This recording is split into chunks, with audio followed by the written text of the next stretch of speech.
Do you struggle trying to reach those corner lashes when applying mascara? L'Oreal Paris' new Panorama Mascara catches every lash for corner-to-corner volume. Your sister has been using this, right? She loves it. Yes, they sent me some, and I gave it to my sister and my nieces.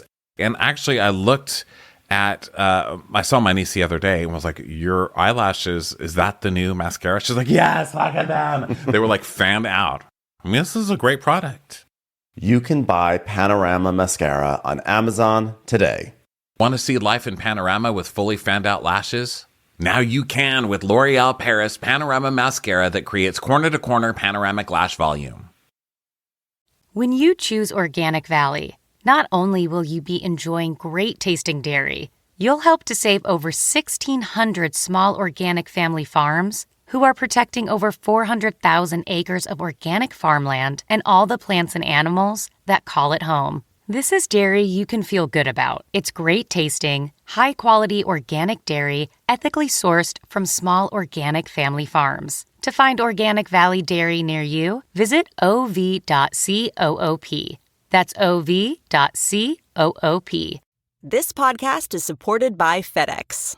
FedEx offers fast delivery, more visibility, simple returns, and weekend home delivery to 98% of the U.S. population on Saturday and 50% on Sunday. With FedEx, you get picture proof of delivery, ensuring you always know where your package is. Returns are simple with packageless and paperless returns. Plus, FedEx Ground is also faster to more locations than UPS Ground. See the FedEx service guide for delivery information. So, what are you waiting for? See what FedEx can do for your business. Absolutely, positively FedEx. Watch what happens.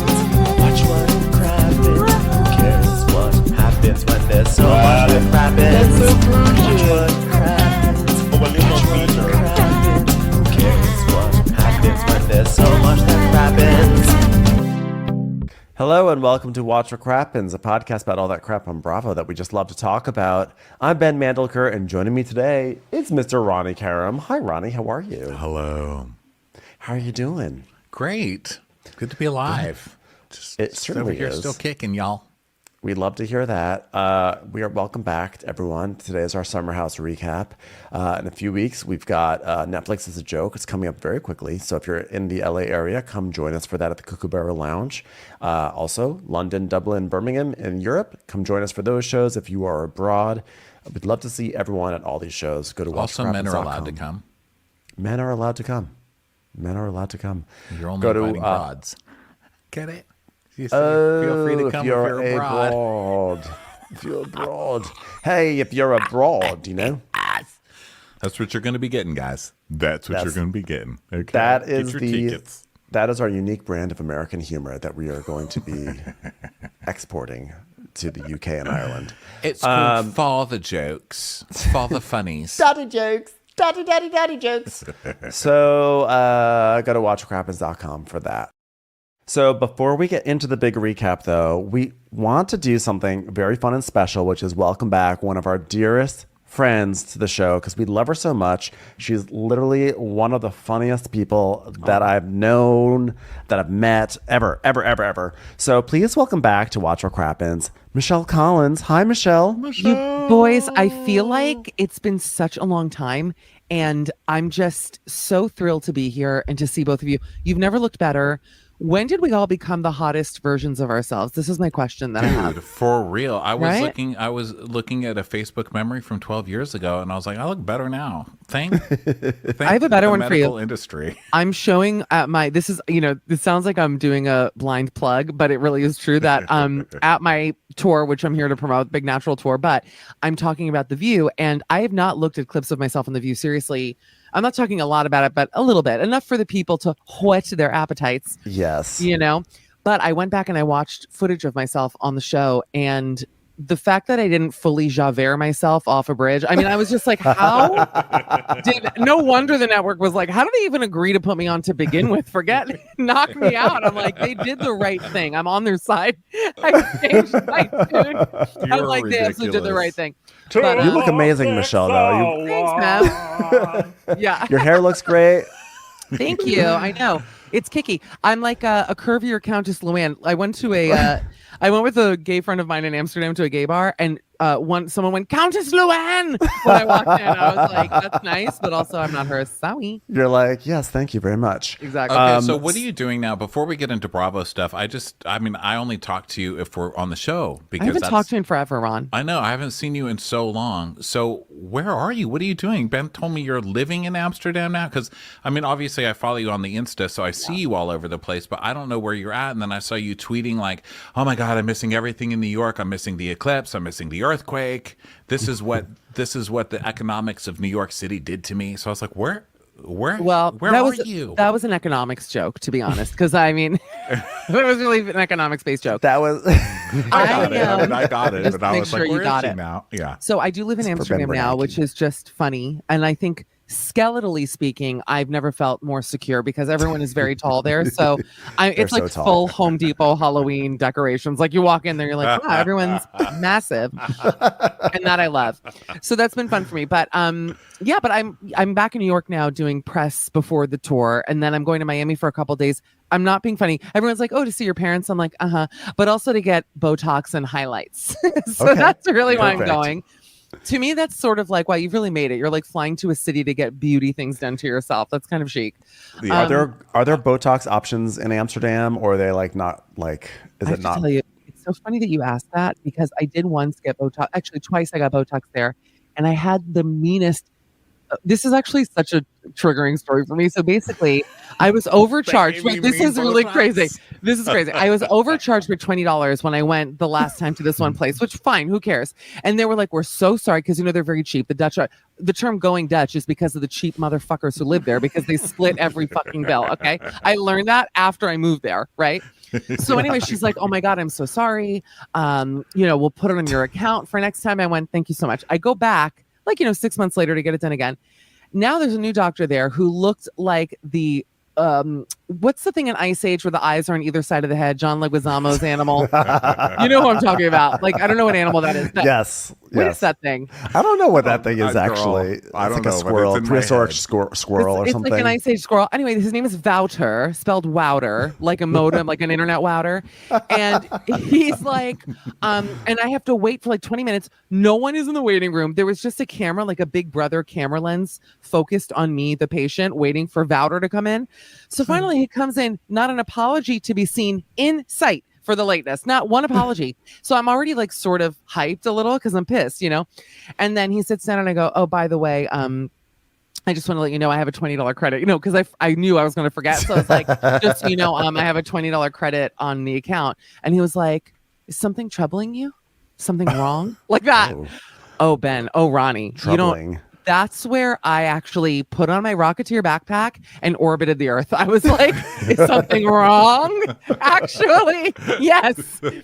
And I left, and I never saw my 20. I said, you know what? I don't feel comfortable getting my Botox done here. And I left, and that's the last time I ever got it done. So, yeah, it wasn't a great experience. Oh, so when you said you had a mean, I finished the sentence for you in my head and thought you were saying, like, I got mean Botox. Because, when they freeze your face, they can freeze your muscle. And I thought maybe they got you like in a mean face where you were walking around with like a mean face for 3 months. Like full Jafar. Yeah, no. I just a full Jafar face. I look like Prince. Everyone's like, is he back? No, it's Michelle. I'll tell you this, that one time in England I went to get it done. I feel like it sounds like I get it done like every month. I get it done probably 3 times a year. And they basically gave me 2 Michelangelo horns. Like they didn't do little. I that. That's I've gotten that, Ben, huh? I've talked about that. I got the way I do it because I have to move my face for this, right? So I'm like, I still want to move my face, but it's this dent in the middle of my face, the Angry 11s or whatever, which mine, it's like a valley. It's like the San Fernando Valley. It's huge. Right. So they only do the middle of my face, but it caused my other muscles to go so crazy because I have strong face muscles that I started growing horns. Oh, no, that's not what happened to me. Hold on, I just want to clarify. I had literal bumps coming out here. What? Yes. And I finally have evened them out a little bit. Like we found the right spots, but it took a while. I had fucking horns. What happened to you? No, they just normally, because I go to a great place in Miami. A girl I went to high school with, actually, she's fabulous. It's the Beauty Clinic with Dr. Latal Cathane. She's fabulous. Get that Botox plug in. Discount girl. Yeah, Yes. no, but by the way, I do it because I love her. I've known the girl 30 years, so it's like when you've known someone so long. Yeah. But she is the best, and she does little, so I still have movement because I also want to move, obviously. But when I got it done in London, I got full Mrs. Doubtfire brow. One brow, or I don't even know what it was. One brow was like that, and then I couldn't raise it. But she just, instead of going little, she put 2 like golf ball sized Botox injections, and she had horrible BO. I remember that. And I was thinking, no. like, she put the BO in Botox. It sounds like I made that up, but genuinely, she really smelled that, and I was like, all right, I get it. Anyway, Maybe she like Botoxed her armpits and thought like, now that I Botoxed my armpits, like Ramona Singer, I'm not going to sweat and therefore I don't have to put on deodorant. You know what? You might be onto something with that because she really, it was like, she had like a Zara polyester top on, and anyone who knows those shirts knows within 15 minutes, Yeah. with it's a fajita steam shooting out. You can't wear it. It's horrible. All right. So what have you been able to watch on Bravo, or what are you watching currently that's like getting you excited? Well, it's funny because I couldn't have come on your show at a worse time. I feel like there's like nothing really on at the moment. I'm not watching The Valley. That is just keeping in line with not supporting certain people on that show. And I just, I have no space. There's enough evil in the world. I don't need to spend an hour of my week. I'd rather do Wordle 15 times. Like we would watch a show centering around terrorists if it was on Bravo. I'd be fine with it. It's actually really funny. I'm thinking of a pun. It's going to come to me. It'll come to me, and like the real cave wives of wherever they lived. Anyway, that was a joke about him living in a cave. You can leave it in, you can take it out, whatever you want to do. Well, we'll keep it in. So keep it in. What? No, I totally. By the way, I support your moral stance in The Valley, Thank you. and I was so dreading that we're going to be recapping, especially when we saw the promos. Like, this is just like awful. I'm not going to watch this show, and I have been like really shocked by how actually it's great. It is so good, and I support you and your stance. Listen, but I might change my tune. I'll put it this way. Like, I was off of Summer House for like 2 seasons. I didn't watch, I think, the last 2, and then because I did watch What Happens with Paige DeSorbo, who is the best. I was like, oh, I'll get back into Summer House, and I'm like hooked completely back into Summer House. So I am watching that. This season, I think this season of Summer House is fantastic. I'm like really riveted by it. I'm like loving the slow motion car wreck of Carl and Lindsay. Every week I get so excited. Well, it was a great poem. That was a great poem, by the way. Yeah. Oh, wow, that's good. You look like Carl. You've been told that. Every time I look at him, thanks. No, Ben always reminded me to remind me of each other. Really? That's so always. funny. Genuinely. Wait, so what do you think, by the way, about their crumbling relationship? Like, where do you stand on it? Listen, Lindsay is not my kind of person.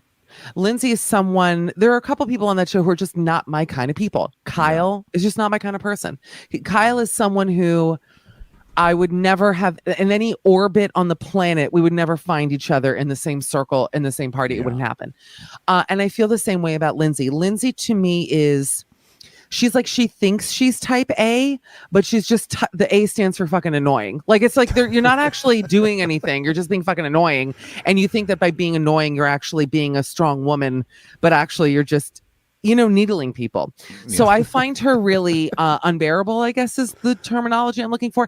And that he is kind of a weakling in many ways. He's tall and hot. I mean, physically they look good together, I think, but I support him in what he's doing. I really do believe. I don't think they're a match. Energetically, I don't think they're a match. They're not sleeping with each other. What's the fucking point? I mean, I could be engaged to him. Well, why don't I'm engaged to Ewan McGregor. I mean, I'm just thinking. Jack Nicholson. Yeah. Oh, well. I don't know why I went there. We have a boat ride next week. R.I.P. Nice to know you guys. No, but listen, Listen, I hearken back to gossip from the 60s. I don't give a shit. I'll talk about I'll talk about caves. I don't care.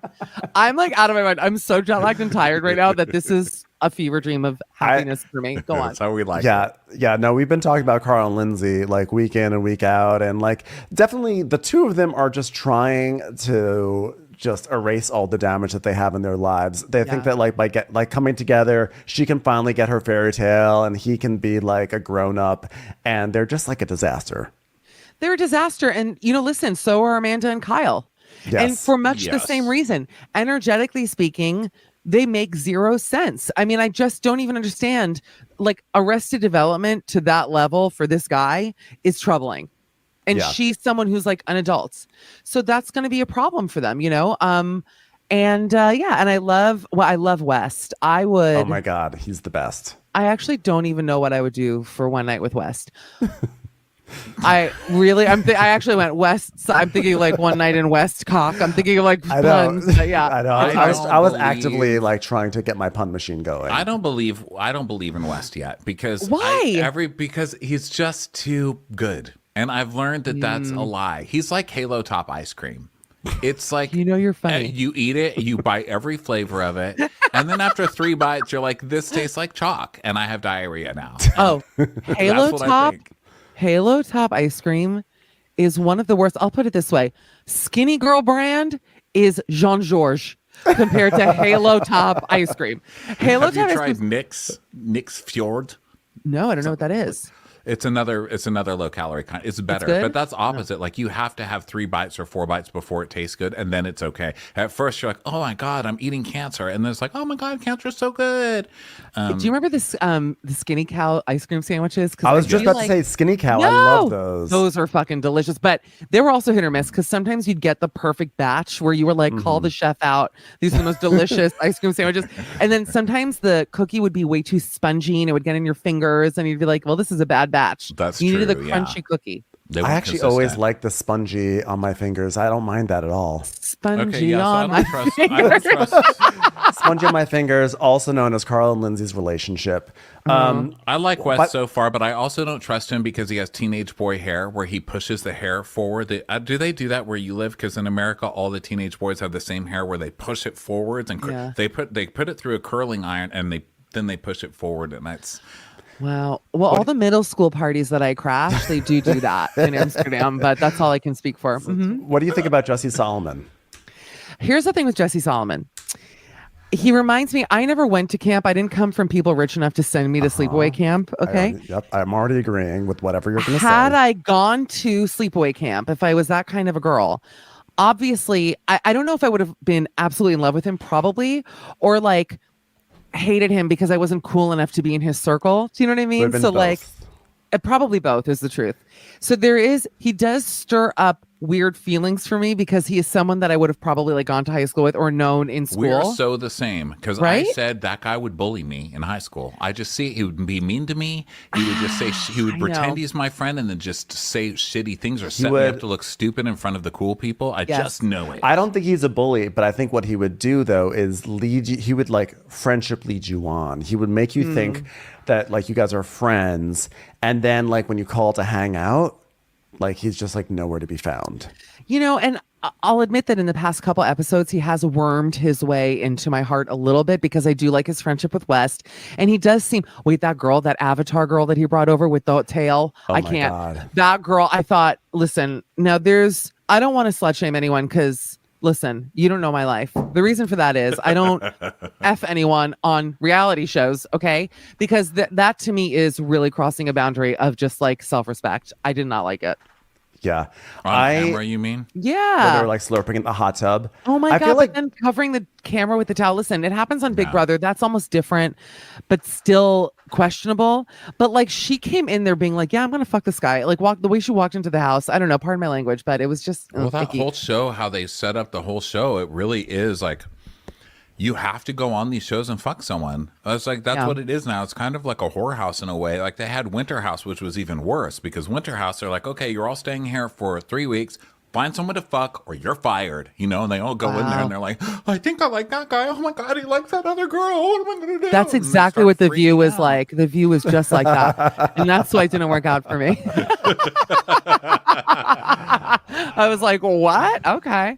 Anyway. Well, Michelle, it is always so great when you stop by. It was so like wonderful to chat with you. Tell everyone again about your tour and like where you're going. What I feel like I didn't tell anyone even once. So you say again, but I'm going to tell them for the first time. I'm like, again. For the first time. Okay.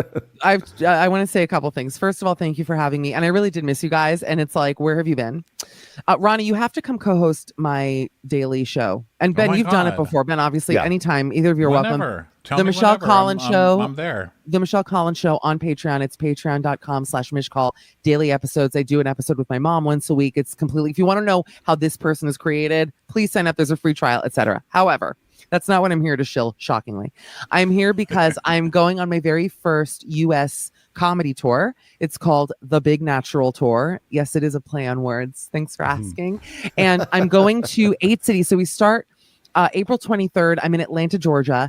Then we're doing Los Angeles, a beautiful theater, the Saban Theater. Are you guys coming? I hope you are. I'm going to be in New York the night that Ronnie, you're doing your show. When is it? I'm in Texas now. Are you know, coming all to of y'all Texas? can go to hell. No, honestly, go to hell. But by the way, We're going to Europe. several of our friends though here in LA are going to go see you. I know really that for a hope fact. people come. So that's April 25th. New York, Philadelphia, Pittsburgh, Chicago, and Boston are already sold out. But those other cities you can get tickets to. New York, I'm at Town Hall. That's going to be a big show, May 8th. I'm about to say, I feel like what like people need to know is that like you are doing major theaters. Like you're doing Town Hall as a solo act, and the Saban Theater. I've been there. That's a huge theater. This is like a major thing. Like yeah, well, mazel tov to you. Thanks, babes. I really, if you live especially in LA, New York, or Portland, Oregon, I should mention is also we're at the Aladdin Theater, which is also Aladdin's a beautiful theater. So please, if you can go, or please tell your friends, post about it on Instagram. I mean, tickets are selling. This is a desperate plea, but I think it's more that because it's starting in like, it's basically starting in a couple days. So I want to make sure that people get their tickets. And also before it sells out, they can go to michellecollinslive.com. All the ticket links are there. One last thing. I'm also going to be doing 5 nights in London at the Soho Theater at the end of June, June 25th through the 29th. That is also the best comedy theater in London. It's so much fun. It's like Joe's Pub in that way. It has like an intimacy. It's just the best. And so maybe you guys can come to one of those like shows. your New York home, huh? Joe's Pub.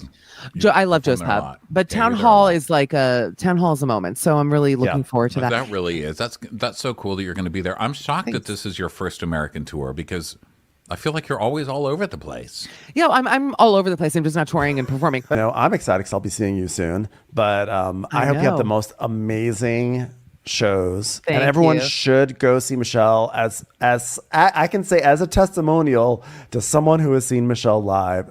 Michelle puts on a wonderful show, and I super sing. funny. It's really funny, and I know that's again sounds desperate. And guess what? Yeah, get in line, Jin. I want people to come to the show. No, I sing in the show. I tell hilarious stories. I have like photo backup evidence. I talk about dating around the world. Can I say one last thing? I'm so sorry. We have special guests in our big city. So Brian Safi will be in Portland, Oregon. Oh, love him. We have Mamrie Hart and Danielle Schneider from Bitch Session LA. Love them. We may have a really big guest in LA. I can't say it yet because it's not 100% confirmed, but I'm telling you, if you're a Drag Race person, I'm just going to put it out there. You should book it. And in New York, we have Kat Cohen and Peppermint from Drag Race and The Traitors. So Peppermint's going to be there. So it's going to be like really, really exciting. This is an exclusive because I haven't even promoted the Peppermint thing yet, but yeah. Well, that's amazing. Congratulations, Michelle. Thanks for being here. I love you, boys. Thank you for having me. Love you, Michelle. Also, congratulations to you guys because I feel like I haven't talked to you in so long and you're just like the kings of Bravo podcasts and also just podcasts. Like and nobody works harder than the two of you and no one deserves it more. So I just adore you so much. Thanks for having me. Thanks, Thank Michelle. you. We love you, Michelle. Love you. Thank you so much. All right. Well, everyone go check out Michelle's stuff and we'll catch you again sometime soon, Michelle. Bye, guys. It's time for a commercial. It's time for a Crappens commercial. Picture a wardrobe upgrade with quality essentials at an unbeatable price. Quince has you covered with timeless pieces that never go out of style. You'll have them in your closet forever. Quince has all the must-haves like Mongolian cashmere crewneck sweaters from $50, iconic 100% leather jackets, and versatile flow knit activewear. The best part of all Quince items are priced 50 to 80% less than similar brands. By partnering directly with top factories, Quince cuts out the cost of the middleman and passes the savings on to us. And Quince only works with factories that use safe, ethical, and responsible manufacturing practices along with premium fabrics and finishes. I love that. It really is amazing just having a good quality piece, how much it changes your entire wardrobe. I got a really good looking coat there, and I got my dad a really good looking jacket. Indulge in affordable luxury. Go to quince.com/crappens for free shipping on your order and 365-day returns. That's QUINCE.com/crappens to get free shipping and 365-day returns. Quince.com/crappens. Angie's List is now Angie, and we've heard a lot of theories about why. I thought it was an eco move. Fewer words, less paper. No, it was so you could say it faster. No, it's to be more iconic. Must be a tech thing. But those aren't quite right. It's because now you can compare upfront prices, book a service instantly, and even get your project handled from start to finish. Sounds easy. It is, and it makes us so much more than just a list. Get started at Angie.com. That's ANGI, or download the app today. Let's get on with some summer housing. So the episode opens up with West and Sierra and Paige, and they are driving to the Hamptons. They're excited. And Paige is like, so, West, how was your weekend without us? Wait, let me answer that for you. Sad and pathetic, huh? Okay, you don't have to speak the rest of the episode. I got you. And he is like, it was sad. I cried a little. Okay, we have to talk about this. So someone in the Discord group, who was it in the Discord group who gave us this video? Their name, wait, hold on. Their name, because it's not like their real name. Let me pull it up. It was something like Brooks. And I'll look it up. So, by the way, the Discord is a Patreon thing in case anyone Brooks was like, running in snowshoes. Okay, so thank you for that because it was really nice. So I guess they ran into West at a bar and was like, leave a message for Crappin. So he did. It was really nice. And he said something like, come on, guys. I mean, I'm a nice guy. And don't worry. I'm a good guy. I'm a good guy. Yeah, don't worry, because we say on the show, like, I don't trust if he seems like a very good guy. I don't know that I trust that he's a good guy. It's Summer House. And I feel like he's getting such a good edit. I think him and Jesse both are getting such a good edit. It seems like the producers are setting them up to be terrible in the future. What do you think after this? I can literally not tell. To me, he seems so nice, and I'm not getting any shithead vibes off of him, and it's making me crazy because I normally get shithead vibes, and I know he's like a sports writer, a straight guy. He's never in a relationship. Like, he's got to be an awful fuckboy, bad person, right? Yeah, like Jesse, like you can see. Jesse just gets away with smiling and being cute and Jesse's hot. Mean. Yeah, but like we see that Jesse will have a bad edit. Like that is coming. He's just getting a really good edit right now. But nothing is pinging on my radar for West. Like I actually adore West. I just like him more and more every episode. I think he's wonderful, and I enjoy West and Sierra together. I think they're great. I mean, I've always felt like Sierra's really pretty and she's nice, but I've never really found a way into embracing her. But then this season, she's just I felt like West has brought out a certain amount of personality. Well, she actually brought her. Every season, it's not because of a man that she showed more personality. She was showing personality before West, but we're seeing different sides of her that I think are really endearing. I don't know. I'm very into West. I think he's great. All right, so we're both falling for it, basically. But I don't believe it, but I'm falling for it. Okay, so West is like, I was sad, I cried a little, and he talks about the wedding. He went to a wedding, and he tells Paige he wore a green suit, and she's like, were you the best dancer? I'll bet you were the worst dancer. I mean, I'll bet you were the best dancer. People love a pokey mustache. I feel like if you're dancing without a mustache, people are just like, ooh, that guy's dancing in a green suit. But when you have a pokey mustache, people are like, wow, that's a wacky guy dancing in a green suit. He's like, yeah, I don't know who would have been better. I was pretty much the best dancer. And by the way, did at any point over the past weekend, did Sierra murmur, I miss West so bad? And Paige is like, yes, actually, she did it on Friday. And I was like, wow, we didn't even get into the weekend. And it was so soon that you said it. It's sort of like when I'm like, wow, it's only Friday, and I've already had to say, hey, chicken, stop putting butter knives into the wall. It's only Friday afternoon, I have to tell you this. Then we cut to Danielle and Gabby's car, and Danielle's like, "Party, wing woman, we're gonna party. Why aren't you partying right now? We're gonna get some dick. Oh my god, we are so dicking today. I cannot wait to get. I just had dick. I literally just like even when we pulled over right now, I got gas and dick like at the same time. I've had so much dick this week. It's like insane. Like I'm totally dicked up. Will you be my wing woman while I look for dick? Hey, we're gonna get you dick. Party." We literally filled this Mini Cooper up with Chevron, with Techron, and by Techron I mean dick. This car runs on 100% dick, and I am so mega excited. Oh my god, you're my wing woman. Okay, you have to be excited, Gabby. I did choose my octane, and I chose 94 dicks. 94 dicks. Hold on one second. Hold on. Siri's trying to tell us the route. Okay, we have to drive this for 3 miles, and we get off at Dick. So she's like, "You gonna be my wing woman?" And Gabby's like, can someone do for me what I do for others? Because I like totally wing woman everyone else. Who's wing womaning me?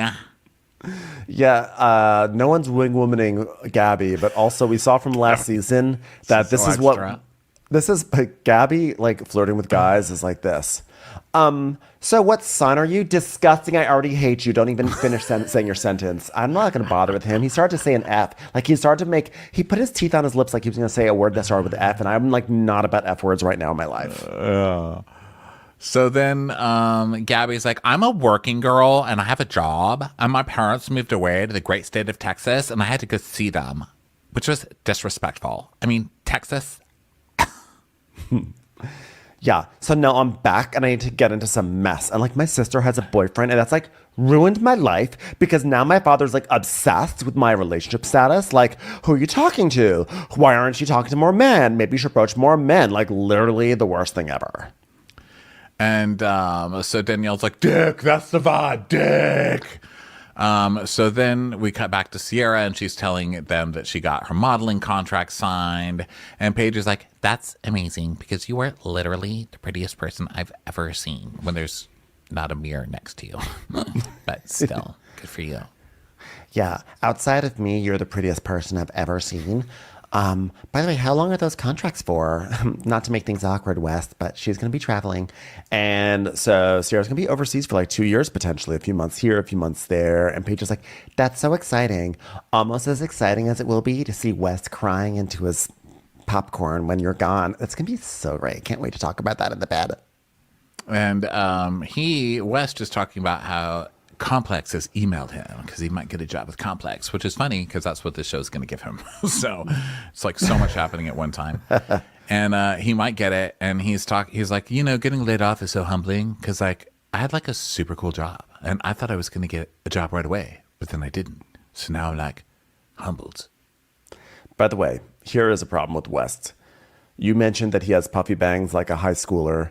Yeah. Well, he was on Watch What Happens Live this week, and he no longer has puffy bangs. He now has the middle part, which is back from the 90s, and is now like, the middle part is like, I had puffy bangs in high school, but now I'm in college, so I have a middle part. So his hair is on the timeline of a 19-year-old, essentially. Oh my God, I looked it up. Yeah, because the college kids are now doing middle parts. Oh God, can you just show me a picture? I don't want to have to watch the whole clip. Okay, he's combed his mustache so it's not as pokey, so that's cute. I think the middle part is definitely better. I like I don't like his middle part. I like his puffy bangs more than his middle part.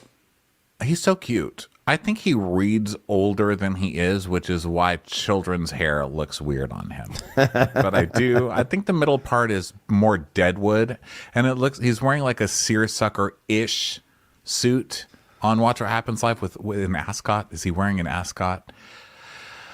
Okay, there's some issues, but he's a little Deadwood, which I think is hot. So, he's good if you're like into like outhouses and gunslinging and stuff like that.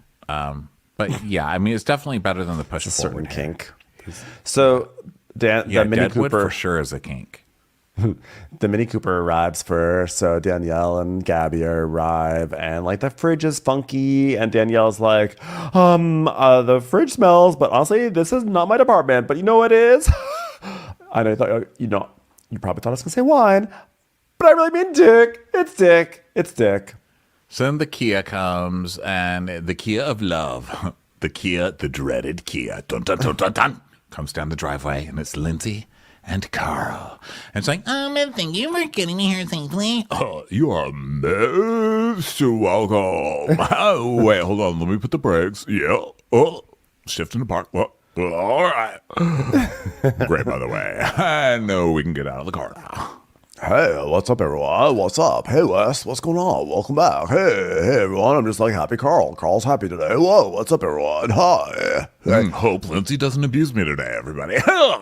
How's everybody doing? And West is like, anybody need help getting their bag upstairs? I just don't trust him.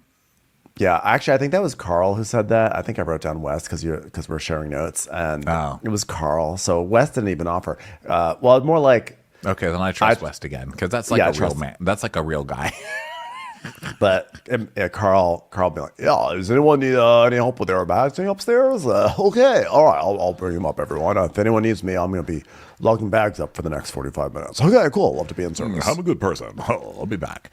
So he does that, and then Paige is like, hi, Lindsay. And she's like, did anyone do anything exciting this week? I had so much fun. My cardboard cutout even had a good time. Well, I don't know if you know this, but Danielle had an exciting night, and Danielle's like, I don't kiss and tell. I had sex with Dick. Dick was in me. Sex, Dick. Much sex. I had so much time. I'm still having it right now. Oh my God. It just came. Everybody. Oh my God. Club send it. So now Kyle and Amanda arrives, which no one's excited about, and Carl is still bringing up bags, like really anything to be away from Lindsay. And we have no Jesse Sullivan taking this pizza box upstairs. Okay, just bringing the pizza box downstairs. Okay, I'm just carrying this grand piano up the stairs. Oh, it's heavy. I'll see you guys in a few hours.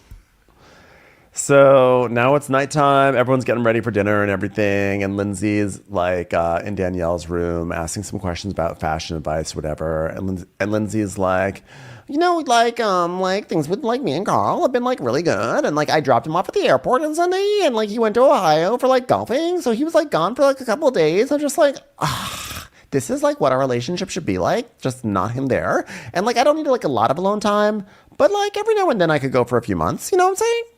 Yeah, Lindsay's like, we're happy though. We're happy. And she goes, yeah, give me a chance to miss him. So how are you? What about the guy that you slept with? I don't think anybody believes that Danielle slept with some guy. No. And I don't think it's that she can't sleep with the guy. I mean, she's obviously gorgeous. She's just got such a desperation about her that exactly so sad. She's just trying to fit in so hard, you know? She just doesn't want to talk about pie charts and taking trains from the city. She just wants to be one of the getting dick people.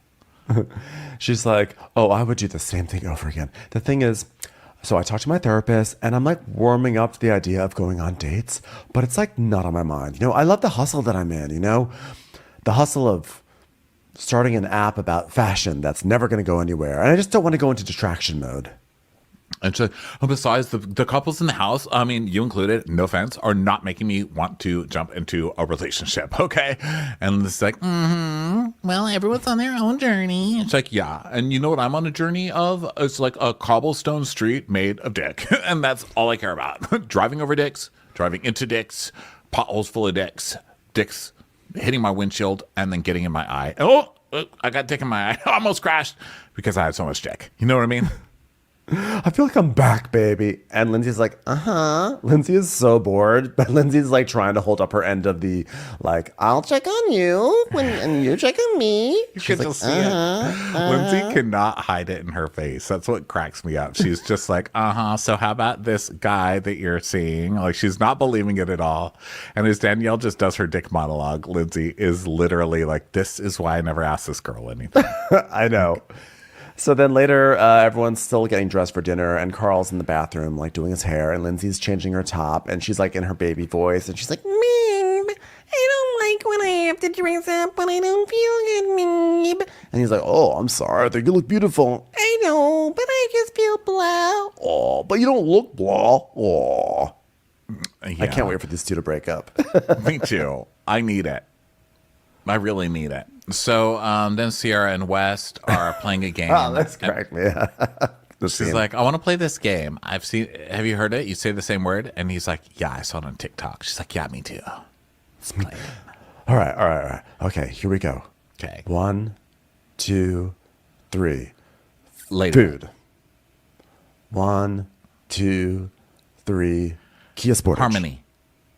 1, 2, 3. Bonfire. Kite. 1, 2, 3. Kite. Smegma. 1, 2, 3. Telescope. Telescope. 1, 2, 3. Potato. Lamborghini skin. Edison bulb. We're getting close. So what are you supposed to do? Like you get You're along supposed if you can find the same word? The point is you're supposed to get closer and closer and closer together. I actually have I have a little game that's like this, which is so fun because when you actually do it, it's like the best feeling in the world.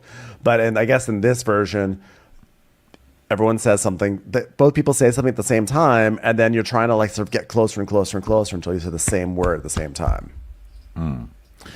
Yeah, I'm bored. So then Amanda's like, we've been in therapy, and after therapy, things are so much better with Kyle. Oh, really? This week, Amanda had some video come out in, I think, Us Magazine or one of those. And she's like, okay, Us Magazine, here's the 10 most ick things about Kyle. His mullet, his face, she just started listing all the things she hates about Kyle. I mean, I think that she's leaning into, I saw a theory on Reddit that I think makes a lot of sense, that she is doing it because Paige does it with Craig. Like Paige negs Craig all the time and it's funny and cute. And so she thinks she's being funny and cute, but it's just not. It's like, you're emotionally abusing your alcoholic husband, And it's just not, like, she didn't mean for it to land like this, but the audience hates it, but she thinks it's being hilarious. So she's like, I'm going to do theory. 10 things that are the ickiest about Kyle. It's like, oh no, man. It's just such a miss, babe. Come on. That is such a good call. I think so too. I love you, Reddit. So she says, she has this great revelation. I think Kyle and I will have to make strides to meet each other in the middle. Oh, really? That's what a wild thing to consider.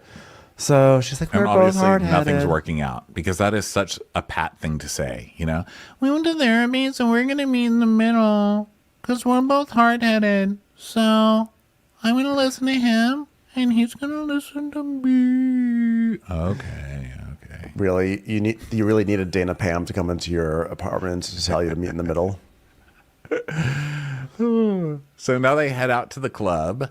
And they actually get to go inside the club, which is super weird. They get to film. It's amazing. Yeah. And they're having fun. Kyle's having a great time. Carl's dancing. Wes is asking Gabby if she's on the prowl. And she's like, she is. She's like excited that there's like more people that seem to be closer to their age. Which is more like, actually, you're just getting older, unfortunately. You're just rising up to the age of the people partying at that club. Mm-hmm. And they're just like toasting to Gabby, and they just want Gabby to have a booty call, like to pull a Jesse Solomon. Yeah. So then Paige is talking about how in love Sierra is, and Lindsay, meanwhile, is asking West how it's going with Sierra. And he's like, it's a slow burn. I'm trying, but it's a slow burn. And she's like, do you think you're going, do you think it's going to go past the summer? Are you going to get married? Are you going to have babies? Should we have babies at the same time? This is going to be so amazing. I'm getting married. How many sandwiches have you made, Sierra? And he's like, yeah. And she's like, well, what's the hesitation? And he's like, well, she signed a modeling contract. It's a big life achievement in her relationship. Like everything's gonna be different. She'll leave the country a lot. And, I'm always going to look for an excuse to get out of anything that resembles commitment. So, yeah, just that. Commercials. Here comes one right now. Achieving a gorgeous grin from home isn't a total mystery with Bite Clear aligners. Just don't be surprised if all of your sleuthing friends start asking, what's your secret? Begin by ordering your at-home impression kit today for only $14.95. Bite Clear aligners are doctor-directed and delivered to your door. Treatment costs thousands less than braces. Plus, they offer flexible financing, accept eligible insurance, and you can pay with your HSA FSA. Get 80% off your impression kit when you use code WONDERY at Byte.com. That's BYTE.com. Start your confidence journey today with Byte. So Danielle's like, I'm going to try and find single guys for Gabby. Are you single? Are you single? Are you single? Are you single? Dad, calling dad. So then Paige, Danielle, and Kyle are talking outside, and they're toasting each other. And Danielle's like, I love us. And Kyle goes, yeah, I'll say the summer's been a breath of fresh air. I think the vibes of summer is like good vibes. But I'm not going to lie. Like, I wish that Craig would be up here more often, Paige. This is Kyle now trying to stir the pot, which ultimately Danielle messes up because then she's the one. Like, Danielle should have just stayed out of it in this fight or in this scene, because this would have incurred Paige's wrath towards Kyle, but she inserts herself later on. So Paige is like, yeah, like me too. I wish Craig were here. I love him. He's like my friend. Just your friend? No, you idiot. I'm saying that, like, I love him, and I think of him as, like, I'm like, that's my friend. I can't wait to talk to him. Like, that's my friend, you know? Like, that what don't you get? Fuck. Yes. It's like yes, Danielle or Kyle. Neither one of them gets this concept at all.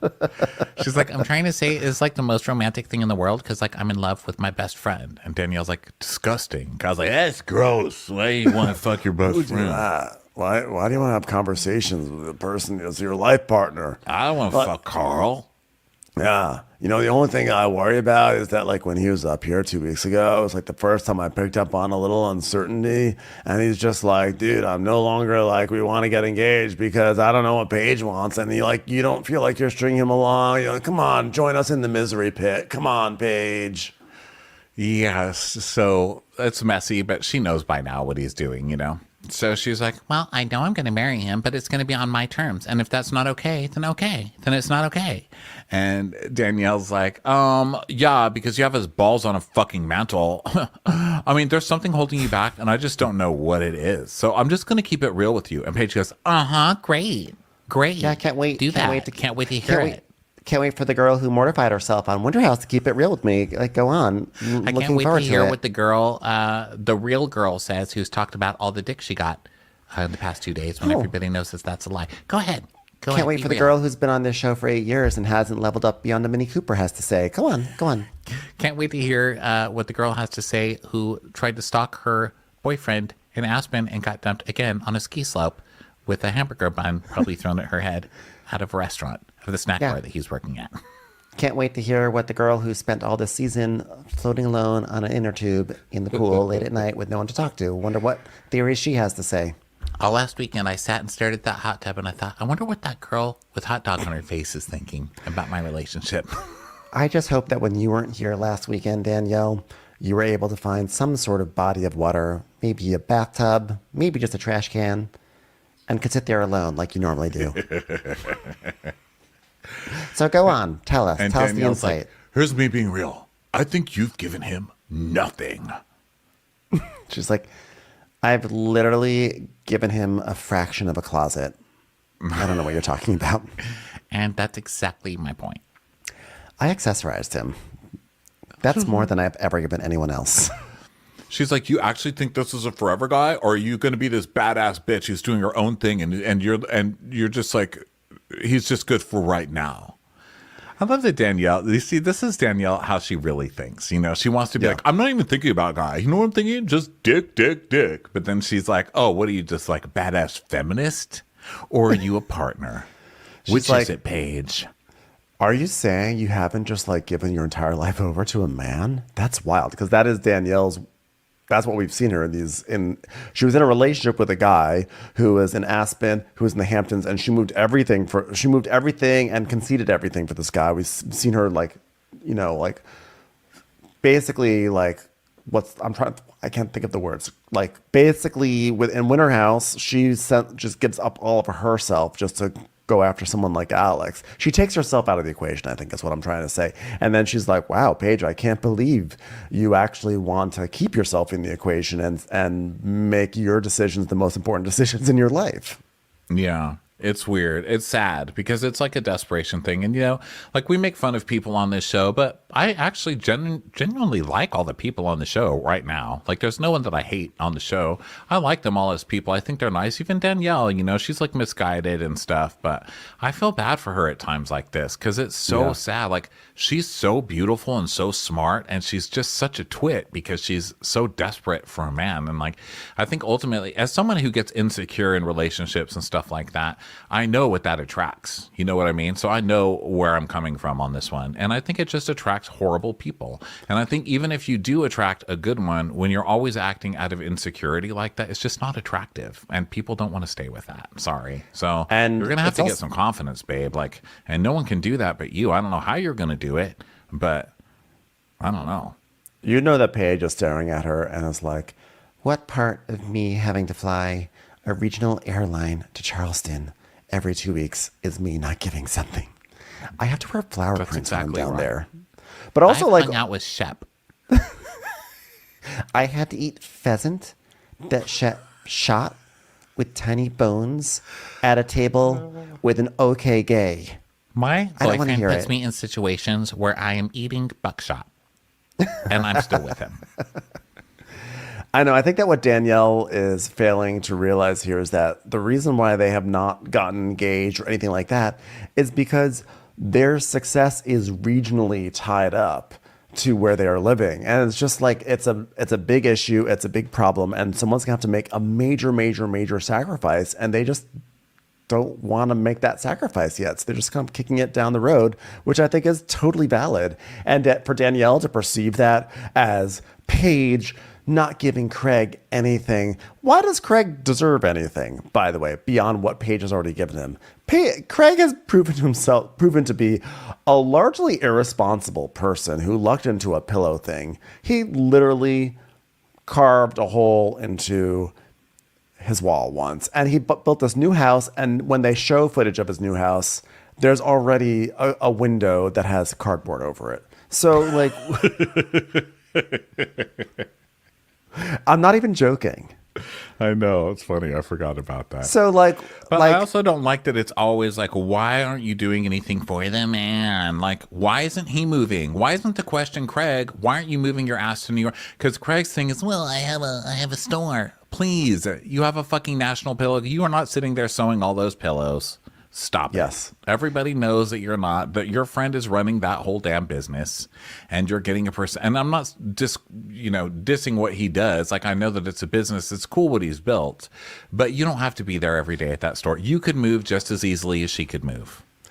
Yeah. And also, honestly, when you watch the show, you can see that Craig is like head over heels in love with Paige. Like the way that anytime she's talking, he just like stares and smiles at her just on the side. He's like, everything she says, he just like loves it. He loves all her little jokes and observations. He loves when like she's friends with his friends. Like he just beams all the time. And so for Danielle to say, oh, Paige, you're not giving enough, when this man, his love tank is like overflowing, she's giving the exact right amount.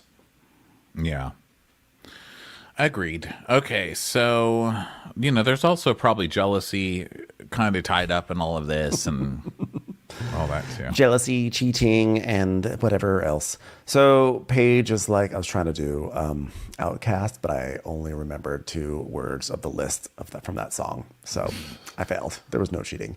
So Paige says, you know what? Danielle stands on a very moral high ground that she can tell everyone when they're making the wrong decision or acting poorly. But then when you turn the mirror over, what does she see? A Mini Cooper and a hot tub for one. Okay, I've watched her do it to every single girl that I've ever lived with. Yeah. Yeah, good luck. Good luck with that one, Danielle. So now Amanda flashes her boob to Kyle outside because, they're getting along for one day. And they're like, oh my God, this is so fun. Did you catch that girl who saw it? Yes, and was like so offended. She was like shaking her head like, oh my God, that girl just flashed her boob. We are in the Hamptons. Am I supposed to be laughing at this? I'm kind of laughing. I don't know if I'm supposed to be laughing. I'm mortified because I'm in the Hamptons, but I also love it. Where am I? Who am I right now? Amanda, get yourself together. So Paige is they go home and they all like it's the usual thing. They just like, Gabby like walks over and like tries to flop over onto the sofa, but she's drunk. So she like sort of tumbles over and lands onto the coffee table. It was very Kristen Doty. And then she falls again. She falls off her chair. And Kyle goes, Gabby, you make sitting down look hard. And upstairs in the fiance room, Lindsay's like, my poor little baby feet. He's like, oh, it's okay, Tootsies. You'll live to fight another day. And then he kisses her toes. I want Lindsay to be happy, but not on television. I need Lindsay to only be miserable on television. I hate watching Lindsay be happy on TV. It's so gross. Has she ever been in a relationship where it's not gross? Ever? I'm not sure I would be this as happy. This was not happy. This is not Lindsay being happy. This is Lindsay being like, oh my God, I have to do baby voice for this guy.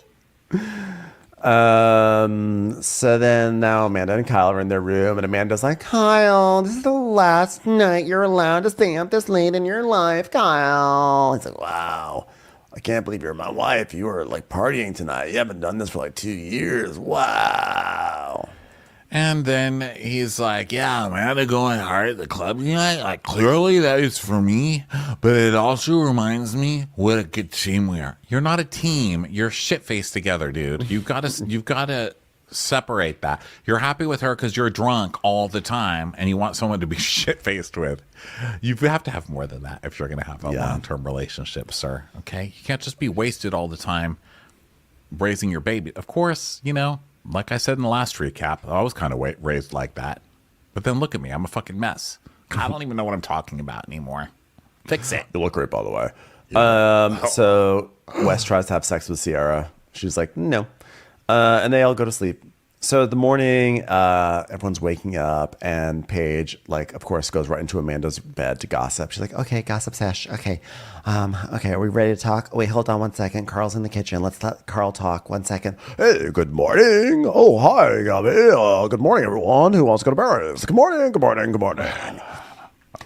And Gabby... Barry's book house. Yeah, Barry's book house. Hey, Gabby. Gabby on Barry's. So Gabby she was happy because she was happy because she thought she got a phone number at the club, but it was just a gay guy.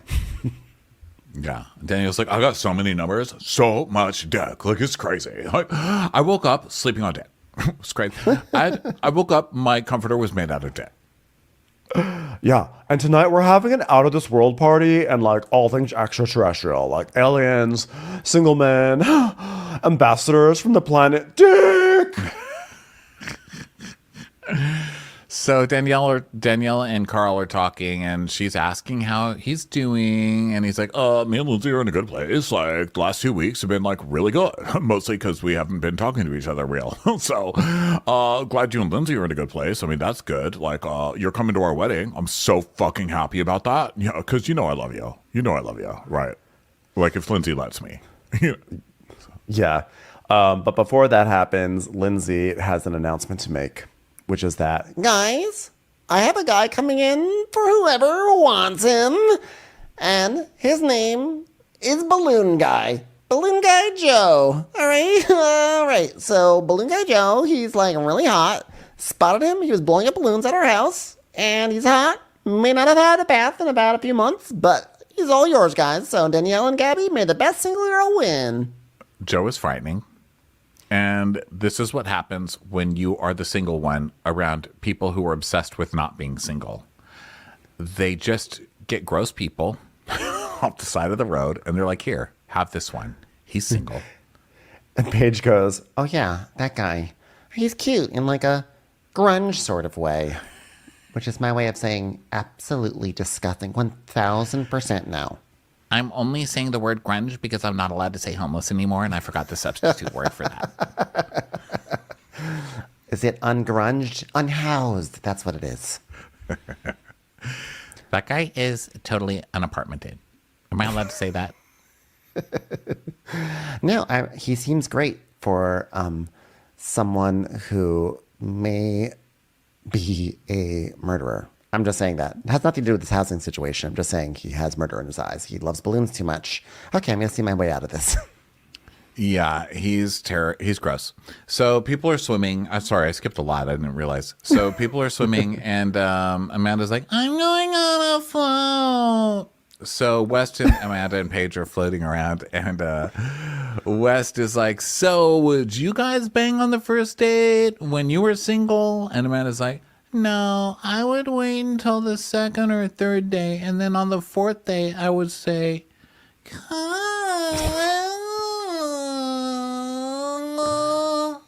you gotta like ask me out before you stick it in this jukebox, and then when you stick it in the jukebox, you hear my favorite album. Oh!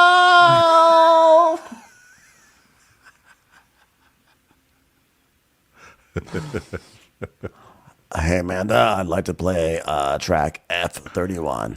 Okay, Kyle. Oh!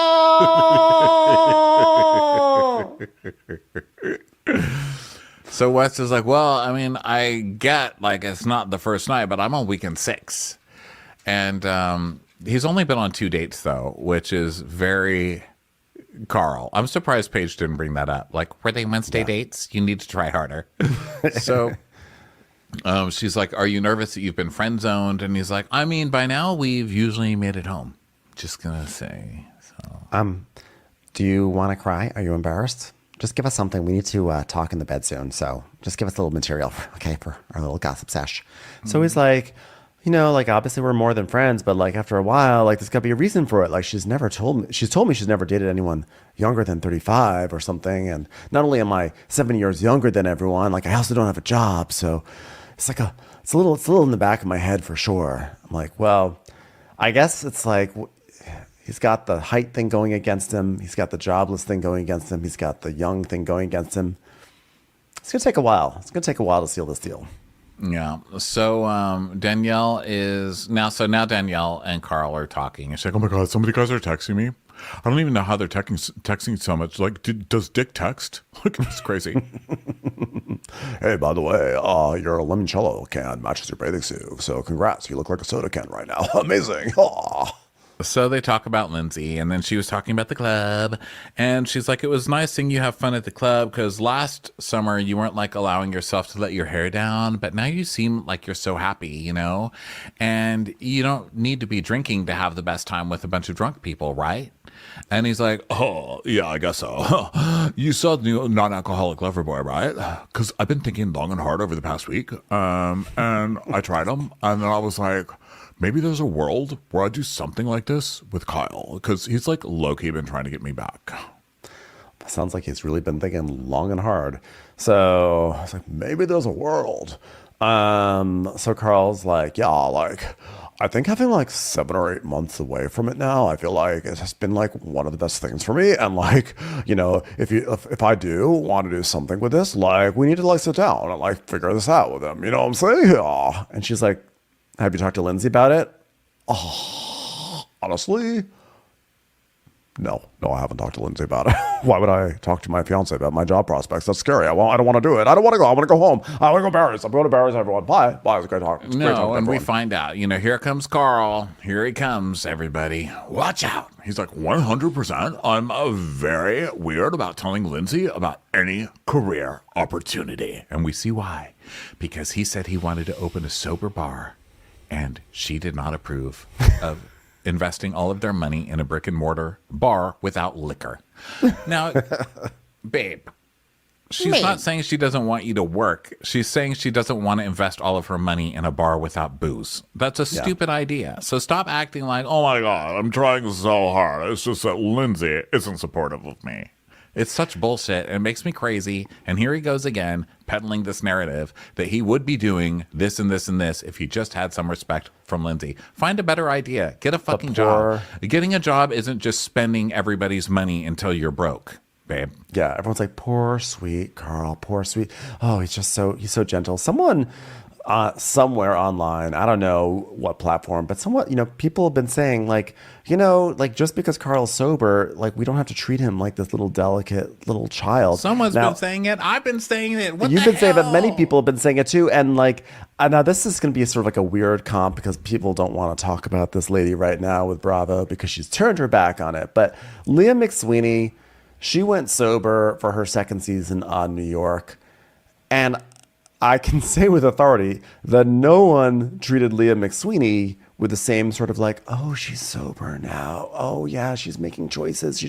Everyone was like, fuck you, Leah McSweeney. Like, she had it like, she and Carl are different people. But the point is this, there were no kid gloves with Leah McSweeney. But with Carl, we're all like, oh, Carl. And like, obviously he's gone through some like dark shit in his life. There's been tragedy in his life.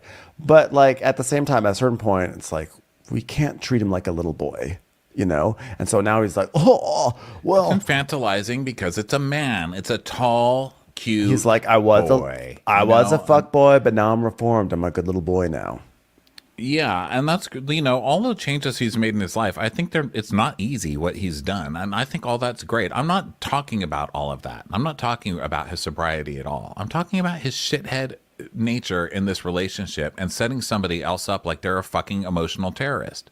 Lindsay's a crazy person. We all know it. We have all seen it for years and years. She's not nice. She's not like the easiest. She's not going to pat you and give you a hug and stuff like that. And if you really think you're going to sit down with Lindsay and give her some stupid idea to spend all your all's money and that she's just going to be like, oh, let's do it, honey, just to support you. That's not who you're with. You're with fucking Lindsay. She's going to tell you it's stupid. Okay. Yeah. That's just how it is. She's always her vows, been like if this. she writes them herself, her vows are going to be like, you're stupid. You haven't washed your white pants in 10 years, but I love you anyway. Let's do it, you hairy-backed motherfucker. That's it. That's who you're marrying. So he tells us that, he's very gun shy about telling Lindsay about any career opportunity. Poor Carl. And he goes, no, I almost have to think about it so hard before I tell her, just to like prepare myself that what she's going to ask back, especially when it comes to like going back to work for Loverboy, because last summer working at Loverboy was a huge source of stress in our relationship, and like making myself happy and also getting her approval, that can be challenging. It's like, well, you shouldn't have to think hard to be able to answer rudimentary questions about what the plan is, and all you have to do is think things through and consider things. And that's just part of like embarking on a career decision. It's not about like what you're feeling now is the tough work of making an adult decision. It's not because of Lindsay. Lindsay's was probably going to ask reasonable questions about like, what's the pay? What's this going to be like? What is this plan? What about that? What happens if you and Kyle get into another argument on the reality show that we're on? What do you think about for that? And he's like, oh man, I have to think about all these answers for her. It's like, dude. But also he's saying like, well, Lindsay, I'm going to have trouble because this caused problems in our relationship. It caused problems in your relationship because of what you were going back home and telling Lindsay about your job. When you were fucking up at your job and saying, I'm the one who's doing all the work over here. Kyle doesn't do anything, and he expects me to travel all over the country selling this booze. He doesn't do anything. I do all the work. I don't get paid enough. So Lindsay stuck up for you and said he should be getting a percentage of this. He's a celebrity doing appearances every night. He shouldn't just be getting a percentage. He should also be getting appearance fees or whatever she was doing. She was standing up for him, saying he should have a piece of the pie if they're expecting a celebrity to go around and use a celebrity to sell this booze. She was doing that in his defense, and now he's turning it like, oh, well, she just didn't like me working for Kyle, and that was the problem in the whole place. So now he's going to go work for Kyle. He's going to get a percentage of whatever he sells and be a partner in this soda, and he's going to get everything that Lindsay fought for him to get next year, and then still villainize her and act like he's the fucking hero who made this great business decision. Watch. Yeah. It's and people are going to, and people will take the credit. And people will say, oh, there's Ben and Ronnie going out of their way to make sure Lindsay's not the bad guy in this situation. It's like, no, Lindsay's inherently already a problem. Like, she's already like, this is not someone that Carl should be with for sure. But we're just saying Carl contributes to this situation too. Let's just not act like Carl is Mr. Innocent here and that Lindsay is the only one causing the decay in this relationship. Carl is undermining this relationship in his own sneaky ways. So now they're decorating for the party and getting their alien costumes on, their astronaut costumes. And Paige is like, I'm legitimately so tired, I'm going to cry. And Amanda's like, should we get in the bed? So they run to the bed. They run to the bed giggling while everyone else is working and jump in. So Wes dresses up like a green alien, which is like this green bodysuit with the alien head. And then Sierra's like hanging out with the girls in the bed. And they're like, oh my God, she sees us under the covers. She's like, yeah, I do. And so then Paige is like, so by the way, Wes was basically crying to us today about you. Yeah. He's like, really? Yeah. He's basically like, Sierra doesn't want to have sex with me. Sierra's going to be a model. Sierra's going to go to Europe. Sierra thinks I should part my hair down the middle. Things like that. And meanwhile, he's dressed like an alien and crawling in and listening to everything they say. And Amanda's like, yeah, first he asked us if we're the kind of girls who sleep with guys on the first day. And Wes is like, boo. And she's like, oh my God, that scared the shit out of me. Not because I didn't see you. It's just like, you're just so unstylish right now. That was horrifying for me. So then he leaves. They're like, oh my God, he is so wacky. And so Sierra's like, yeah, whatever. He does not have the right to just have my body whenever he wants it. And, you know, I'm not hopping into bed with anybody unless they can say how they feel about me. And I love it, you know? Yeah, it's great. She's like... It's nice to hear, especially on this show. I know, especially after she endured the terrors of Austin, that now she's like realizing her self-worth and her body and everything. And she's like, this is what I want. And you can't put your quarter in my jukebox until you have established that quarter is a real quarter. So yeah, and I think she has a good point of like everybody, like nobody has any problem just fucking the second they see each other, and that's like more vulnerable. That's making yourself more vulnerable than conversation. But when it comes to just saying I like you, people act like it's the hardest thing they've ever done. It's like we've got it so backwards now. We really do. You know, it's gone too far. It's like backwards. You can't tell me you like me. You literally just came on my shirt. Like, you can't say you like me. I just saw your wiener. I mean, these aliens coming to this party are going to be like, what's up with humans? They've got it backwards. So now they're decorating and everything. And then Joe the balloon guy has arrived. Lindsay's like, Joe, where'd you come from? Are you doing balloons, Joe? He's like, yeah, I'm doing balloons. And then Danielle is like, oh, Danielle. Okay, so Danielle has put on a tinfoil hat because of the space theme to be jokey. And she's like, she sees there's fresh dick, and she doesn't even care that she has tinfoil on her head. She's just like, hi, I'm Danielle. Nice to meet you. Hi. Do you have dick? You have a dick? Because I love dick. Yeah, Danielle literally goes, oh my God, is that balloon guy? Hi, balloon guy. Hi, balloon guy. I'm Danielle. Dick delivery. Do you have a tip section when I sign for this dick delivery? Lindsay's like, Gabby, come over here. Joe the balloon guy's here. Gabby's like, no. You know, Gabby is way too good for this, right?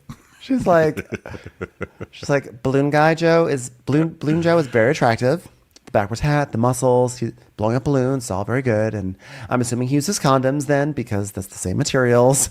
But I cannot meet this man like this. And if we're going to tell people years from now, our first meeting, it's not going to be that I met him sweaty and exhausted and setting up for a party. Okay, I've seen screenshots of me in high school that look better than the way I look right now.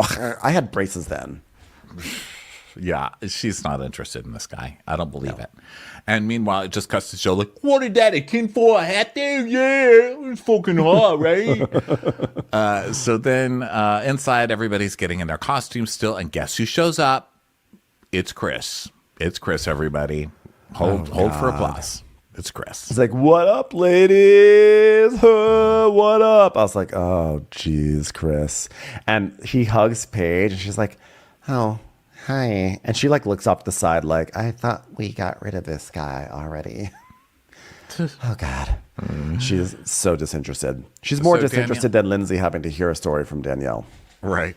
So Danielle goes to the bar with Joe. She's like, oh, I'm going to get you a drink. And he's like, I don't like spicy and I don't like alcohol. I don't like spicy and alcohol together. And she's like, really? And I think Gabby's like, yeah, I don't like spicy at all. So... Spice is disgusting. Spice can die. Oh yeah, by the way, Joe, this is Gabby. She's my wing woman. I don't know who her wing woman is though. It's supposed to be you, bitch. I don't know. I didn't hear that. Dick. And Joe's like, yeah, I'm glad to see the balloons held up out here, yeah? I like the arch. I ain't gonna lie, I like that arch, all right? Yeah, I ain't gonna toot my own horn, but toot. Or like we like to say in the balloon biz, squeak. You get it? Because it's a balloon. I just made a fucking sound of me making a poodle balloon. It's fucking awesome, man. These balloons. Have you ever seen a balloon that looks so good? Look at this UFO. Okay, you got an inflatable UFO laser tag place, but you know what that is? That's just one big balloon if you really fucking think about it. So, meanwhile, Sierra's manager, Derek, is there, and he's like, hey, Wes, what's your intentions with Sierra? Okay, like, because a lot of guys want to date Sierra. I mean, she's beautiful. She hasn't had a relationship in a super long time. I just want to make sure your intentions are good. I mean, like, I'm not her father, but I feel like I took on that responsibility as her manager. So what's going on? I'm like, sir, came in out of nowhere and trying way too hard to have a scene right now. Yeah, I agreed. I was like, back off, buddy. But also, he's like talking to a hot bear. So he's like, you better listen here, you sexy motherfucker. Okay? I do not want you hurting Sierra. And if you do hurt her, you better hurt me next. I'm going to have to punish you. You are hot. Please. Rawr. So then Derek, So then Derek's like, yeah, everybody wants to date her, but she's going to be traveling, okay? And I'm her manager. So then Lindsay's like, oh my God, Joe the balloon guy. He's like, Lindsay the balloon loving girl. She's like, yeah, do that thing where you squeak like a balloon dog again. He's like, squeak, get it? She's like, oh my God, I totally get it. And girls, who wants Joe the balloon guy? Anybody? I'm like literally living vicariously to Danielle right now. Carl, can you blow up a balloon? Oh, yeah, but I actually was thinking about blowing. Do you want like a round balloon or a long balloon? Because I was thinking like long balloon, and I don't know. I've just been like, I'm like a little scared to tell you that, but like I just really want to blow up. I was like, Carl, just blow up a balloon already. So I want a long balloon, but I'm terrified that Lindsay's gonna hate me if I don't get the correct balloon. I'm just such a scared little boy. Last summer, I blew up a long balloon and it popped. And like ever since then, like I just feel like now it's like I have to like get ready to tell Lindsay like she's gonna ask questions and I need to prepare for their questions. It's just like a lot. It's like blowing a balloon and getting her approval. Yeah, it's hard. I'm scared. It's like basically balloon abuse by Lindsay. So I don't want to call it abuse, but like I'll leave it up to you guys to label it in the comments right down below. Hey, like and subscribe and comment down below if you think Lindsay's abusing me with animal balloons. Okay. So then Danielle and Lindsay are like patting hands. They're sort of like doing like a weird kind of like a high five thing that sort of turns into like a scissoring thing. And Joe's like, oh, what's this? Is this a secret handshake I know nothing about? What's going on here? Oh my God. Oh, hey, can I get in there with my hand? Can we do a three-way with the scissoring there? Hey, this is pretty good. Hey, you know what? Fun fact, I can make a balloon animal that looks like it's doing just this thing right here. So then Paige is talking to Gabby with Amanda and she's like, so where's Danielle? Telling someone their life choices are stupid? And Gabby's like, she's over there flirting with that balloon guy. I'm like, why don't you talk to him? She goes, I did talk to him. But she's swooping in on balloon guy. Oh my God, can we please stop trying to make balloon guy happen? You know, whoever hooks up with balloon guy, you're both going to wake up tomorrow and be like, ew, she fucked balloon guy. Balloon guy is definitely a character from Sex and the City. It's like, I couldn't help but wonder about slumming it with the balloon guy. You know, he has a one episode arc. So Lindsay comes in, she's like, can I fit? And Amanda's like, if it fits, it sits, huh? So Lindsay's like, so Gabby, did you meet balloon guy? And Paige is like, no, because Danielle is all over it. Lindsay's like, well, you gotta swoop back. Like, God damn it, Big Gabby. Like, get up and swoop. Come on, do it, my little crow. Swoop. And she's like, what's not gonna happen is me and Danielle fighting over someone who blows up balloons, okay? As a hobby. We've been there before. She's so funny to me. And then they cut to, I forgot this, that they dated the same guy. That was their storyline, that she had been cheated on, Gabby had been cheated on, and Danielle was the girl that she got cheated on with. Yeah. She's like, I'm not going to go to this place again, especially with a guy who blows up balloons. It'd be one thing if he was a banker, but not a balloon guy. So Lindsay takes Gabby by the hand and brings her over to Joe, essentially. And then that just leaves Paige and Amanda back on the where they were sitting. And Paige goes, back to basics. Back to us. Yeah. Which I thought was so funny. Just like, the old lady and the new girl gone. It could just be us again. So she's like, I'm going to be 100% honest. Last night at the club, I went outside with Kyle and Danielle, and she grilled the fuck out of me. She was like, Craig gives you everything, and you give Craig nothing. And I just let it go. But if we're looking on paper, you have no job and no boyfriend, and I have a job and a boyfriend. So, like, I don't know what you're telling me I should change in my life, but I have the two most important things in life on Bravo. A boyfriend and a job. Okay. I've been on Access Hollywood talking about fashion, so I don't know what she's talking about. She's been on No Access Omaha. So Paige is like, yeah, she's very quick to tell everyone how they should be living their lives and what they're doing in their lives and what she finds to be wrong and what they should change. And like, I feel like Danielle is like foaming at the mouth to say anything about Carl and Lindsay, but she can't because she knows what happened last year. So she's like, who can I pick apart now? And like, here I am. Yeah. Oh, I'm sorry. I thought you were going to keep going. No, this that's was where it amazing. ends. It's ending with a devastating silence. The best part of all of this was when she went, I'm starting to see what everybody else saw. I'm starting to be on Lindsay's side from last summer. I'm starting to see what Lindsay was saying. And I was like, thank you. That's all I wanted.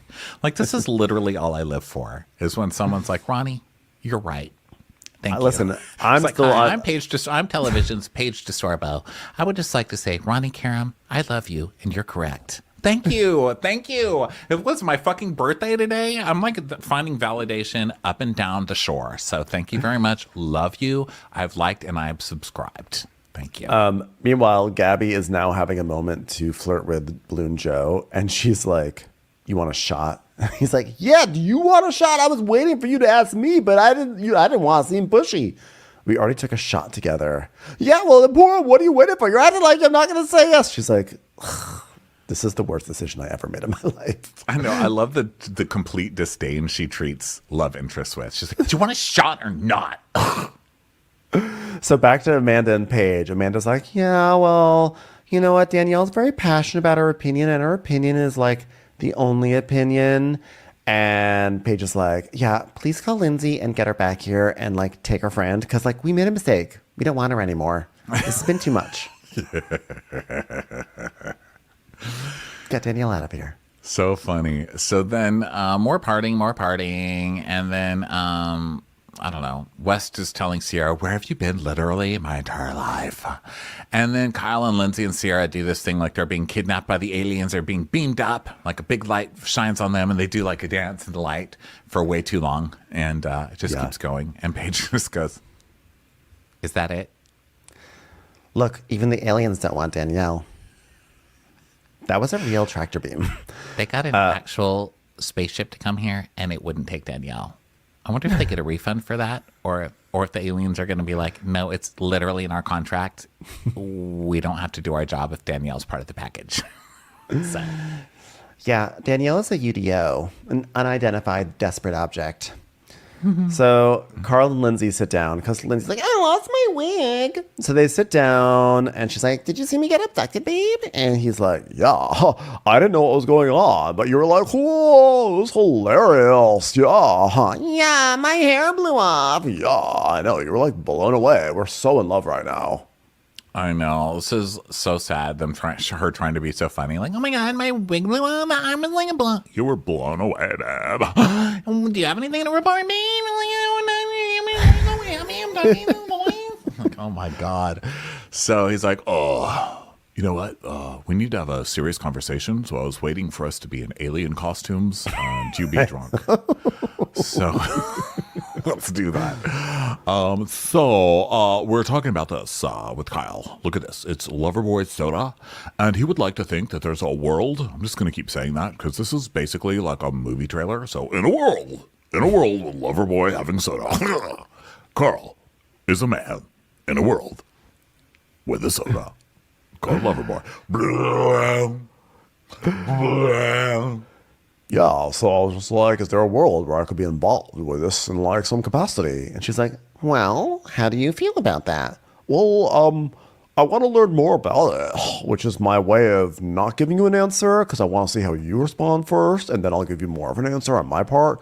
But yeah, I want to learn more about it, even though I've already learned everything I need to know about it. And like, I told him I'd need to understand exactly what the arrangement is, and I feel like, you know, I needed the space from Loverboy, and I needed a break. And that's, so basically, I'm just going to say things that sound like I'm really on top of this, but I'm just stalling. You have some, are you mad? You mad? So it's like, you know, I did need the space from Loverboy. I needed that break. And she goes, yeah, and I understand that because it's like going through a breakup. But eventually you pick yourself up after that breakup and you have to move the fuck on, which is both like, you know, talking to herself in the very near future. But it's also like, okay, we can see how she feels. She's like, you broke up with these people. You're not going to go back to these people already, are you? Like the second you can't find a job, this is your plan. You've been telling me all fucking summer you're going to come up with a plan, and your plan is to go back to the other plan that was a disaster. But also, he's like not being like upfront with how he feels. He's obviously excited about this and he wants to do it, but he's not saying, yeah, and I actually want to do this. I feel like this time around it'll be better. I think we'll set different parameters, and this is also an object that's like non-alcoholic. It means a lot to me. Instead he's saying, yeah, I want to learn more and I want to know what the arrangement is, and yeah, it's something we could look into. He's like saying like very empty corporate-y things, and she's like, so do you can see that what she's really picking up on is like, do you want to do this or do you not want to do this? So Carl is like, yeah, I really want to pursue and look at some other things while I still can. She's like, but you said I'm hoping to have a plan by the end of the summer, and so we have 3 weeks until then. And I'm like, not trying to bug you, but... So he's like, yeah, well, I've been thinking about it, but I don't wake up every morning and I'm like, oh, wow, this is how I want to be. I want this. And she's like, yeah, but something that turns me on is when my man is out there, like, crushing life. And he's like, and you don't think I'm crushing life? No, Carl, what are you doing to crush life? Like, now is she being horrible by saying that you're not crushing life? You haven't done anything and you don't know what you want to do. Now, on the other hand of this argument, on the other side of this, Lindsay doesn't do anything. I mean, Lindsay's an influencer, so why can't he be an influencer? But I think the answer to that is, if he's saying he wants to be an influencer and he's doing that, then that would be his argument. But he's not making that. He's just like, I don't know what I want to do. What do I want to do? I mean, he wanted to open a sober club, so he did come up with that idea. But he didn't really make any plans beyond that. He didn't say like, I want to open a sober bar. Here's how much it would cost, and here's a plan. He just said like, maybe that's possibly something I would want to do. You know? Yeah, I think like, you know, a lot of times Lindsay gets cast as like the hysterical, wild, crazy one, but she's actually saying things here in a very respectful way. And she's saying, this is what I'm into, because she's probably said it many times. It's been it's like, everyone knows this about Lindsay.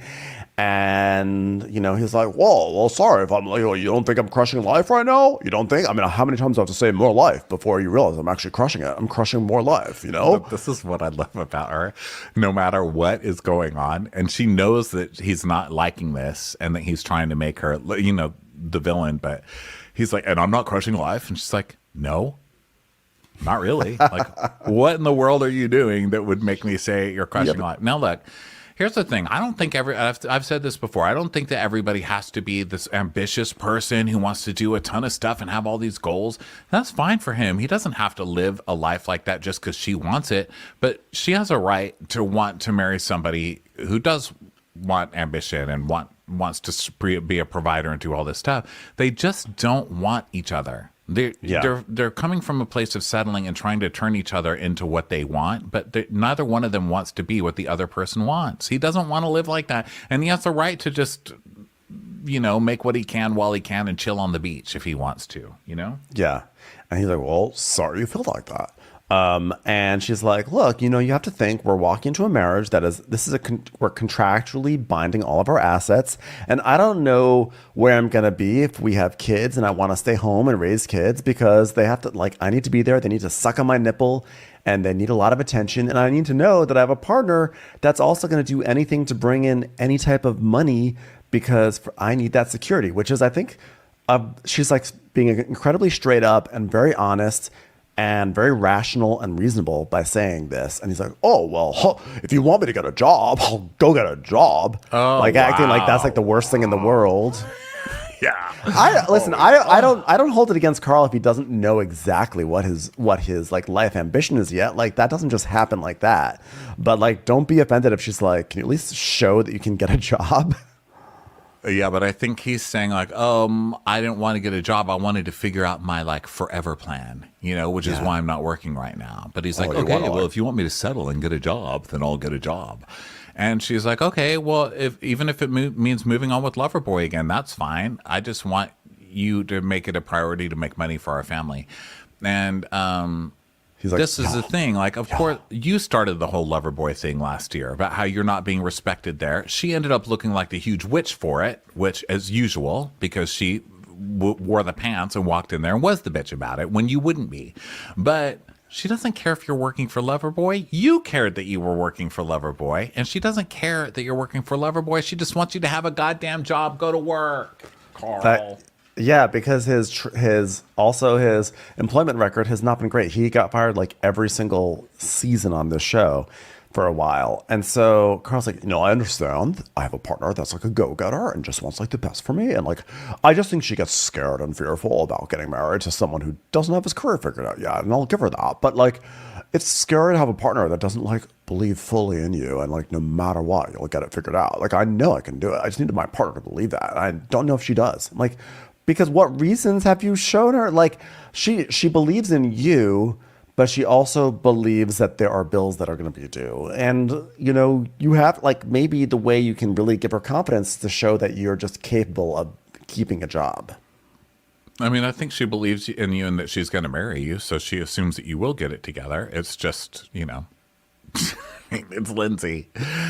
It's Lindsay. So Lindsay's like, I want you to figure it out quicker what you want to do in life. And he's like, oh. Yeah. And she's like, I'm just trying to tell you what turns me on. No, you don't need to hide it behind that. You just say, this is what I want. If you can give me this, great. If you can't, we'll stay friends. The end. It's like, I understand what you're saying. Loud and clear. He's like very offended by this all. Well, whatever. Good luck. Good luck, you two. All right, well, that brings us to the end of Summer House. Thanks, everyone, for being here.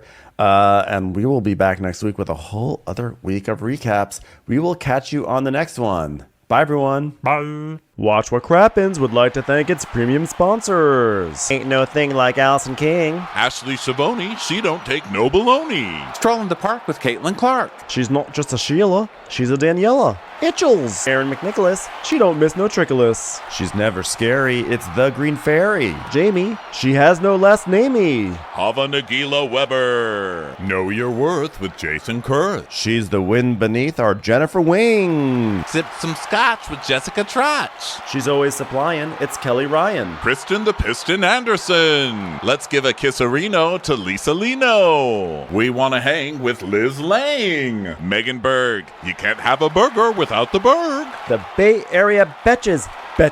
And our super premium sponsors. Somebody get us 10 cc's of Betsy MD. We're taking the gold with Brenda Silva. Let's get real with Caitlin O'Neill. Don't get salty with Christine Pepper. Can't have a meal without the Emily Sides. We forever love Ava. Nobody holds a candle to Jamie Kendall. We got our wish, it's Jen Plish. She's not harsh, she's Jill Hirsch. She's a little bit loony. Junie. My favorite Murdo, Karen McMurdo. We love him madly, it's Kyle Pod Shadley. Let's go on a bender with Lauren Fender. The incredible edible Matthews sisters. Give him hell, Miss Noel. She's the queen bee, it's Sarah Lemke. Shannon, out of a cannon, Anthony. Let's take off with Tamla Plain. She ain't no shrinking Violet Kuchar. We love you guys. Hey Prime members, you can listen to Watch What Crappens ad-free on Amazon Music. Download the Amazon Music app today. Or you can listen ad-free with Wondery Plus in Apple Podcasts. Before you go, tell us about yourself by completing a short survey at Wondery.com/survey.